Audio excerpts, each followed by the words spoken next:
नमस्कार। मैं राकेश वर्मा आप सभी का स्वागत करता हूं आपके अपने परिवार स्टूडेंट गुरुकुल पर। बिहार में शिक्षा विभाग में शैक्षणिक संस्थानों में या यूं कहें कि सरकारी विद्यालयों में जितना भी शिक्षक शिक्षिकाओं के ऊपर, प्रधानाध्यापकों के ऊपर अतिरिक्त बोझ है, उन सारे बोझों को अपर मुख्य सचिव डॉक्टर ए सिद्धार्थ के द्वारा लगातार हटाने का प्रयास किया जा रहा है, ताकि पूरी तरह से उन शिक्षक शिक्षिकाओं का, प्रधानाध्यापकों का फोकस शिक्षा पर रहे, छात्र छात्राओं को कैसे गुणवत्तापूर्ण शिक्षा प्रदान करना है उस पर रहे। क्योंकि पूरे विद्यालय का प्रबंधन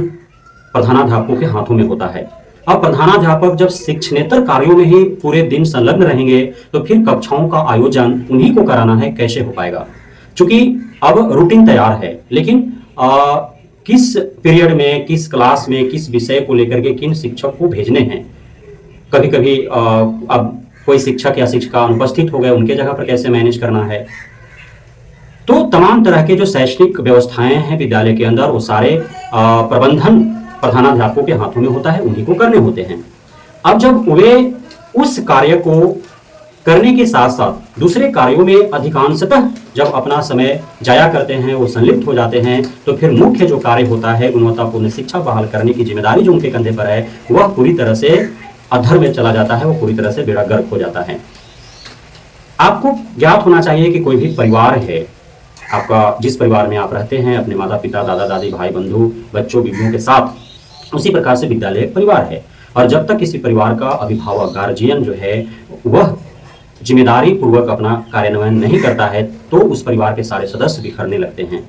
विद्यालय में भी पूरा प्रबंधन और प्रधानाध्यापकों को देखना होता है। जब वे शिक्षण कार्यों पर अपना फोकस डाल ही नहीं पाएंगे, इसलिए कि उनका शिक्षणेतर कार्य ही काफी अत्यधिक है, तो फिर सारे शिक्षक शिक्षिका जो है वो लापरवाह हो जाएंगे और बच्चों को गुणवत्तापूर्ण शिक्षा नहीं मिल पाएगा। बाय रूटीन उनको कक्षावार, विषयवार पढ़ाई नहीं हो पाएगा, तय समय पर उनका सिलेबस समाप्त नहीं होंगे, सारे अधर में अटक जाएंगे, सारे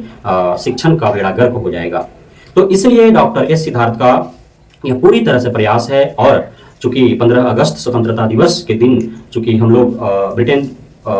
शासन से मुक्त हुए थे, तो अब आज इस स्वतंत्रता दिवस के पावन अवसर पर एसीएस सिद्धार्थ के द्वारा सभी प्रधानाध्यापकों पर जो अतिरिक्त कार्यभार हैं उससे मुक्ति दिलाने हेतु प्रयास आरंभ कर दिए गए हैं। आप सभी को यह ज्ञात होना चाहिए कि सबसे अधिक जो प्रधानाध्यापकों पर बोझ है ना, वह है खास करके प्रारंभिक विद्यालयों, प्राथमिक या फिर मध्य विद्यालय के जो प्रधानाध्यापक हैं उन पे, क्योंकि वहां पे अब मध्याह्न भोजन देने होते हैं। मध्याह्न भोजन का सारा जिम्मेदारी उन्हीं का है। चावल उनको मंगाने हैं, दाल उनको मंगाने हैं, सब्जी उनको मंगाने हैं, मसाला उनको मंगाने हैं, तेल नमक उनको मंगाने हैं, गैस सिलेंडर उनको लाने हैं, जलावन उनको प्रबंध करना है, सारा चीज को, कितने बच्चे आए हैं उन बच्चों के लिए कितना चावल डलेगा, कितना दलिया डलेगा, कितना सब्जी बनेगा, किस दिन केला लाना है, किस दिन अंडा लाना है, वो सारे उनको करने हैं। अब वो विद्यालय में हैं, पठन पाठन के कार्यों में लगे हुए हैं, खाना पक रहा है, उसी बीच रसोईया का वहाँ पे आवश्यकता महसूस होती है कि तेल कम पड़ गया, नमक तेल कम पड़ गया, हल्दी कम पड़ गया, सब्जी ही कम पड़ जाने वाला है, या फिर चावल नहीं है, दाल नहीं है, या गैस सिलेंडर ही समाप्त हो गए। तो उसी बीच उनका सारे कार्यों को छोड़ करके भागम भाग, चाहे वो साइकिल से हो, मोटरसाइकिल से हो, पैदल हो, जैसे भी हो, उनको पास के जहाँ भी गैस एजेंसी होंगे या जहाँ पे चट्टी बाजार होगा या राशन दुकान होगा, वहाँ भागे भाग उनको जाना पड़ेगा और जो भी कमियां होगी उसको दुरुस्त करने होंगे, इसलिए कि तय समय पर उनको भोजन प्रबंध करने हैं। और नहीं होने के बाद फिर धाव धाव काँव काँव माँव माँव गार्जियन भी जाकर के करने लगते हैं कि कैसे आप लोग व्यवस्था बना पा रहे हैं, कुछ खा रहे हैं बच्चे, कुछ नहीं खा पा रहे हैं, किसी का सब्जी घट जा रहा है, किसी का दाल घट जा रहा है, किसी को अंडा नहीं मिल रहा, किसी को केला नहीं मिल रहा है, तो खाना अधपका है, इस प्रकार से शिकायतें पहुंचने लगती हैं। तो इसको सर्वप्रथम डॉक्टर एस सिद्धार्थ के द्वारा प्रयास किया जा रहा है कि मध्याह्न भोजन की जो जिम्मेदारी और जिसमें अत्यधिक संलिप्तता और अत्यधिक बोझ जो प्रधानाध्यापकों पर है, उससे उनको छुटकारा मिले। मध्याह्न भोजन को लेकर के डॉक्टर एस सिद्धार्थ का प्लानिंग है कि वे एक पंचायत के अंदर एक यूनिट तैयार करें, सेंट्रलाइज तरीके से एक ही जगह पर पूरे पंचायत भर में जितने भी प्राथमिक मध्य विद्यालय हैं, जितने भी प्रारंभिक विद्यालय हैं, उस हेतु एक ही जगह पर खाना बनाया जाएगा और वहां से पूरे पंचायत भर में डिस्ट्रीब्यूट हो जाएंगे। तो हो सकता है यह किसी एजेंसी के माध्यम से कार्य करवाए जा सकते हैं, किसी एनजीओ के माध्यम से करवा सकते हैं, लेकिन मेरा तो एसीएस साहब से और शिक्षा मंत्री से बिहार सरकार से यह मांग रहेगी कि इसमें यदि जीविका दीदियों को लगा दिया जाए, खाना पकाने की जो जिम्मेदारी यदि आप सेंट्रलाइज तरीके से करना चाहते हैं कि पंचायत में एक यूनिट तैयार करके और वहां पे खाना पकेगा और उसके बाद जो है अलग अलग जगहों पर बटेगा, तो इसमें यदि जीविका को यदि जिम्मेदारी दे दी जाए तो ईमानदारी पूर्वक और गुणवत्तापूर्ण आपको पोषण आहार मिलेगा भी, बच्चों को समय पर मिलेगा भी, क्योंकि जीविका दीदी जो होते हैं वो गाँव देहात के होते हैं, उनकी जिम्मेदारी जो है वो बखूबी जानते हैं। वो महिलाएं जो होती हैं वो अपने बच्चों को लालन पालन करती है, गरीब परिवार से होती है, तो उन लोग बखूबी इसको ईमानदारी पूर्वक निभाएंगे, तय समय पर उनको खाना बेहतर तरीके से दे पाएंगे। इसलिए जीविका को यदि यह कार्य सौंपा जाए तो काफी अत्यधिक सहूलियतें होंगी, बेहतर होगा बच्चों के लिए भी और विभाग के सरकार के लिए भी, और उनको रोजगार भी मिल जाएगा जीविका दीदियों को। यह हो गया। उसके बाद विद्यालय के विकास का जो कार्य है, तो उसमें भी अब पूर्व में जो व्यवस्थाएं थी कि 50,000 या 75,000 तक का जो राशि था वह विद्यालय मद में जाता था, और प्रधानाध्यापक अपने अनुसार विद्यालय में, चाहे विद्यालय भवन का रंग रोदन में, विद्यालय में टेबल कुर्सी में, विद्यालय का फर्श वगैरह टूट गया, नल का व्यवस्था में, चापाकल लगाने में, या अन्य जो भी व्यवस्थाएं हैं उसको करने में वो इस्तेमाल करते थे। तो उसी प्रकार से पुनः प्रधानाध्यापकों को 50,000 रुपया तक की विकास मद में उनको पैसा दिए जाएंगे, और प्रधानाध्यापक अपने हिसाब से वो कार्य करेंगे। 50,000 से ऊपर का जो पैसा होगा वह 50 लाख तक का राशि डीएम के मद में रहेगा, और डीएम अपने अनुसार उसको खर्च करेंगे अपने जिला के तमाम विद्यालयों पर। उससे ऊपर का रहेगा तो फिर राज्य की चीज हो जाएंगी, और राज्य स्तरीय जो डिपार्टमेंट होंगे विकास के लिए वो एक निश्चित डिपार्टमेंट है, और उसके जरिए उसका कार्य होगा। हालांकि 50 लाख के ऊपर का सरकारी विद्यालय में +2 तक फंड काफी कम देखने को मिलते हैं। तो ये जो आपका 50,000 रुपया तक प्रधानाध्यापक आएंगे वो अपना इस्तेमाल करेंगे, उससे ऊपर का पैसा डीएम के पास आएगा, वो अपने स्तर से इस्तेमाल करेंगे। तो ये पुरानी विधि थी, उसको पुनः डॉक्टर सिद्धार्थ लागू करने जा रहे हैं। तो यह भी एक अच्छी पहल है, क्योंकि एजेंसियों के द्वारा जो कार्य करवाए गए उसमें काफी लूटपाट मचा, कमीशन घुसखोरी घोटालेबाजी काफी हुई। जितना सरकार ने पैसा विभाग को दिया, और के पाठक को रहते हुए जितना पैसा सभी जिलों को दिए गए विद्यालयों में काम कराने हेतु, उसका 50% ही जो है धरातल पर उतर पाया काम, और 50% एजेंसी विभिन्न पदाधिकारी से लेकर के उच्च अधिकारी तक एवं कई उसमें मंत्री जनप्रतिनिधि भी मिले होंगे, दलाल वगैरह भी मिले होंगे, तो उन सारे के पैकेट में चला गया। तो आप चाहे जहां भी जाएंगे, आपके गांव में भी या आस पड़ोस के गांव में सरकारी विद्यालय आपके होंगे, वहां पे यदि कुछ भी चीज एजेंसी के माध्यम से, चाहे थाली दिया गया हो, बेंचेस दिया गया हो, चाहे समरसेबल लगाया गया हो, चाहे फर्श मरम्मती किया गया हो, जैसे भवन मरम्मति किया गया हो, चाहे प्रीफैब स्ट्रक्चर निर्माण किया गया हो, चाहे अन्य कोई भी कार्य किए गए हो, बस्ता दिया गया एजेंसी के माध्यम से, 300 का बस्ता 1300 में दिया गया,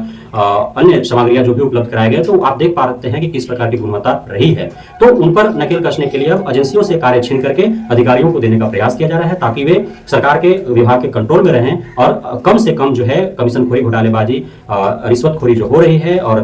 ये जो गुणवत्ताहीनता जो बरती जा रही है वो उस पर नकेल कसा जा सके, कम से कम हो। 100% 100% तो नकेल नहीं कसने वाला है, लेकिन जितना कम से कम किया जाए, ताकि 300 का 1300 में जो जाता था वो कम से कम 700 का 1400 में जाए, 800 का 1300 में जाए, इस प्रकार से हो। जहां 2500 का टेबल बेंच का 5,000 रुपया लगा, वहां 3500 का टेबल बेंच का 5,000 रुपया लगे। इस प्रकार से हो कि कुछ गुणवत्ता में सुधार हो काफी हद तक, इसी का प्रयास किया जा सकता है। 100% भारत से, और भारत के बिहार से, और बिहार के शिक्षा विभाग से भ्रष्टाचार खत्म कर देना, यानी कि शिक्षा विभाग को भ्रष्टाचार मुक्त कर देना, यह बहुत मुश्किल सा काम है, क्योंकि सबको नस नस में रच बस गया है कि पेमेंट जो मिला उसको वैसे ही तैयार के रखो, भविष्य के लिए बेटी के ब्याह कर ला, बच्चों को उस शिक्षा हेतु, या फिर बच्चों के भविष्य के लिए तमाम जगहों पर करोड़ों का जमीन जायदाद ले लो, संपत्ति ले लो, अलग अलग शहरों में भवन निर्माण करके भाड़े पर लगा दो। तो इसलिए बाकी अनर्गल तरीके से पैसा कमा रहे हैं, जो वो रोजमर्रा की जिंदगी की आवश्यकताओं को पूर्ण कर रहे हैं। तो उनके नस नस में बचा हुआ सरकारी अधिकारी, पदाधिकारी, कर्मचारियों के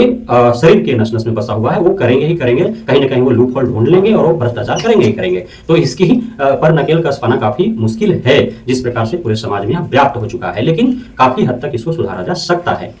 प्रत्येक 3 वर्षों पर प्रत्येक विद्यालयों का रंग रोदन होगा। अलग अलग जो विद्यालय हैं 1 to 5 का अलग कलर होगा, 6 to 8 का अलग कलर होगा, 9, 10, 11, 12 का अलग कलर होगा। और कलर से ही पहचाने जा सकेंगे कि इस कलर का है तो ये विद्यालय होगा, इस कलर का है तो ये विद्यालय होगा, इस कलर का है तो ये विद्यालय होगा। इस प्रकार से है। सारे इंफ्रास्ट्रक्चर जो है अब